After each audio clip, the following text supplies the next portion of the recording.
Bonjour, la capsule suivante fera l'objet du premier cours du module 2. Alors le module 2, c'est les fonctions et les équations quadratiques. Alors je vais vous donner une définition de ce que c'est que les fonctions quadratiques. La fonction quadratique est une fonction f définie par une relation de la forme f de x est égal à ax au carré où le paramètre a doit être toujours différent de 0. En fait, qu'est-ce qu'on fait avec les fonctions quadratiques et leurs applications? Alors, disons que les fonctions quadratiques et les applications nous permettent de modéliser une grande partie du monde dans lequel nous vivons. Je donne des exemples. Le lancer du ballon de basketball, la trajectoire d'une balle de golf qu'on frappe, le lancer aux obus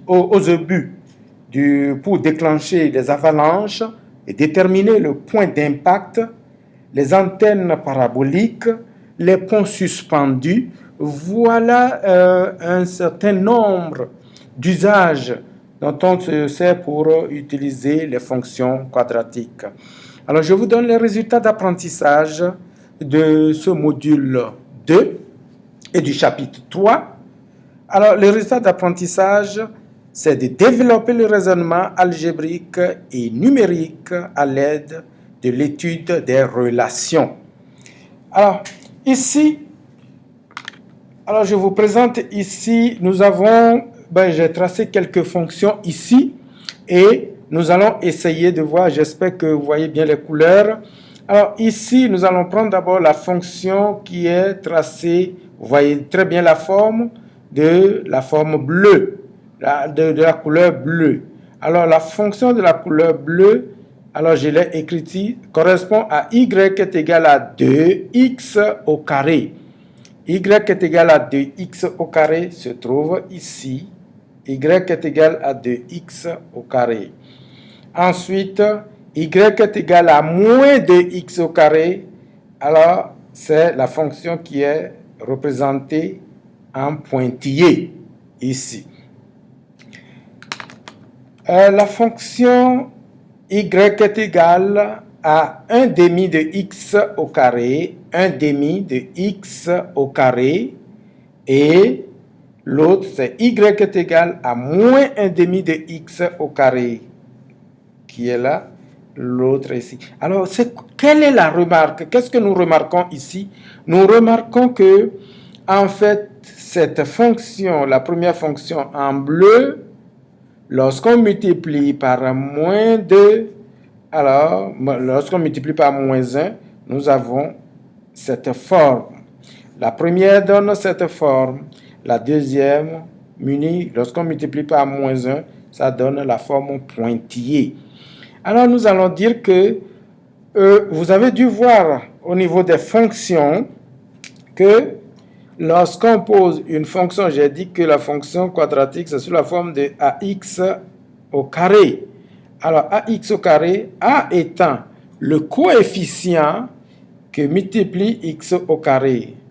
A. Alors donc, nous voyons très bien ici que a est de signe positif. Et ici, a est de signe négatif. Alors donc, si a est de signe positif, voici la forme de ma fonction. Et quand a est de signe négatif, même valeur mais de signe négatif, voilà, voici la forme en pointillé de la même fonction.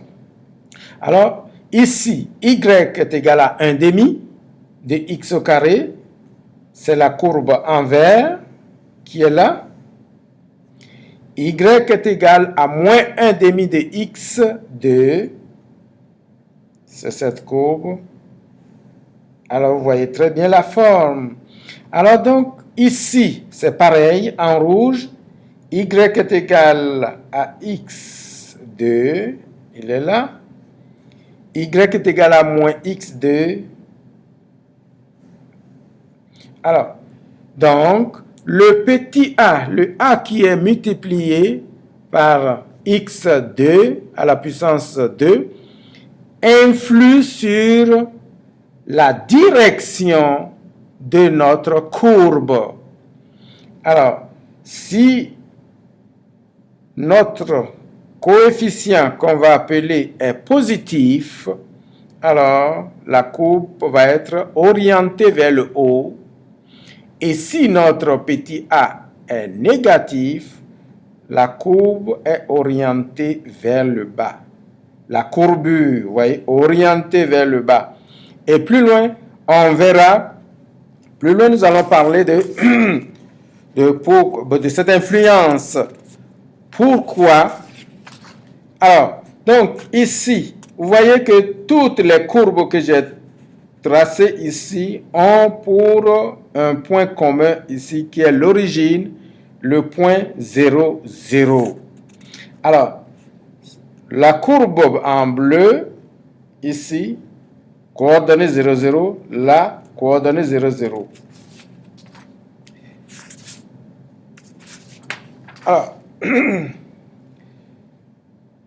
très bien, ici, nous allons appeler ce point ici, si nous considérons cette courbe qui est là, nous allons considérer ce point comme le sommet de ma courbe.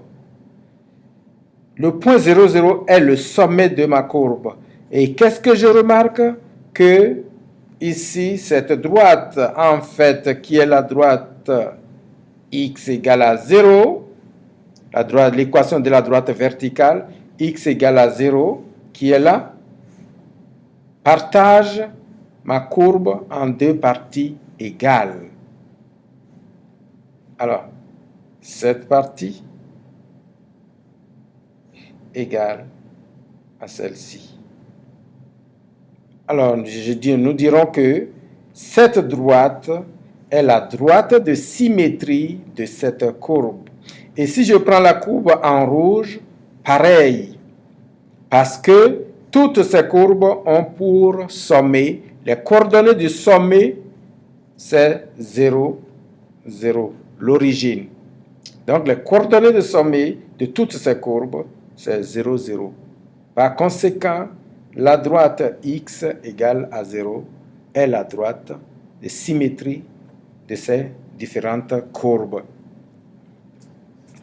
Alors, puisque nous avons dit que ceci, c'est le sommet de ma parabole, puisque c'est la forme de parabole, c'est pourquoi on l'appelle la fonction parabolique, qui est aussi la fonction quadratique, sous forme de ax est égal à ax au carré.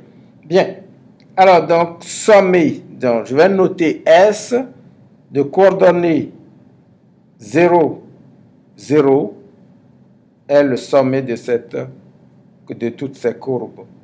Alors, ici, c'est l'abscisse, là, c'est l'ordonnée. Alors, la forme canonique. Nous avons parlé de la forme canonique. La forme canonique de la fonction quadratique f de x va être égale à x moins h, le tout au carré, plus k.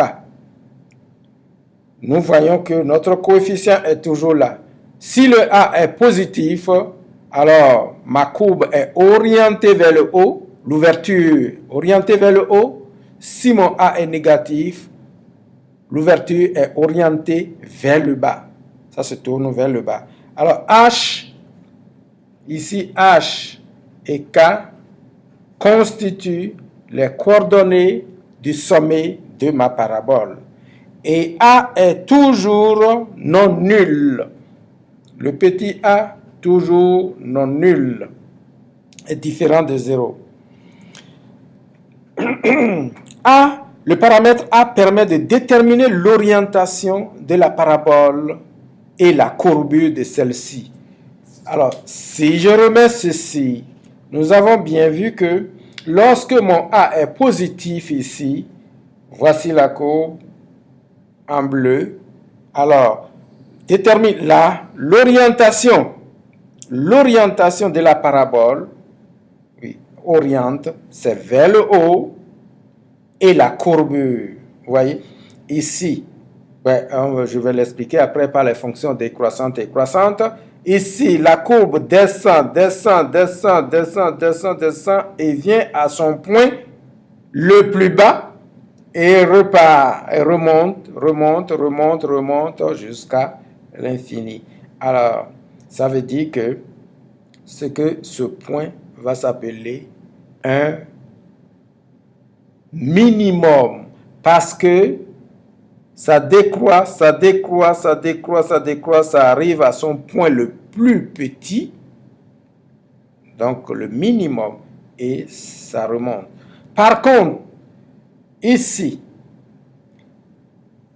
la courbe, comment on va l'interpréter? En pointillé, la courbe, ça monte, ça croît, ça croît, ça croît, ça croît, ça arrive à son point culminant, le point le plus haut. Ensuite, qu'est-ce qui se passe? Oups, ça descend, ça décroît, ça décroît, ça décroît jusqu'à...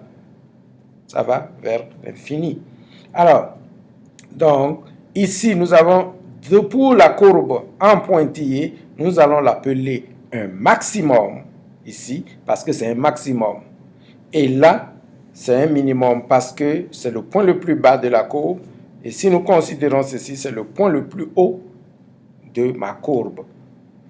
Alors, on voit très bien que lorsque le A est positif, je suis en présence d'un minimum.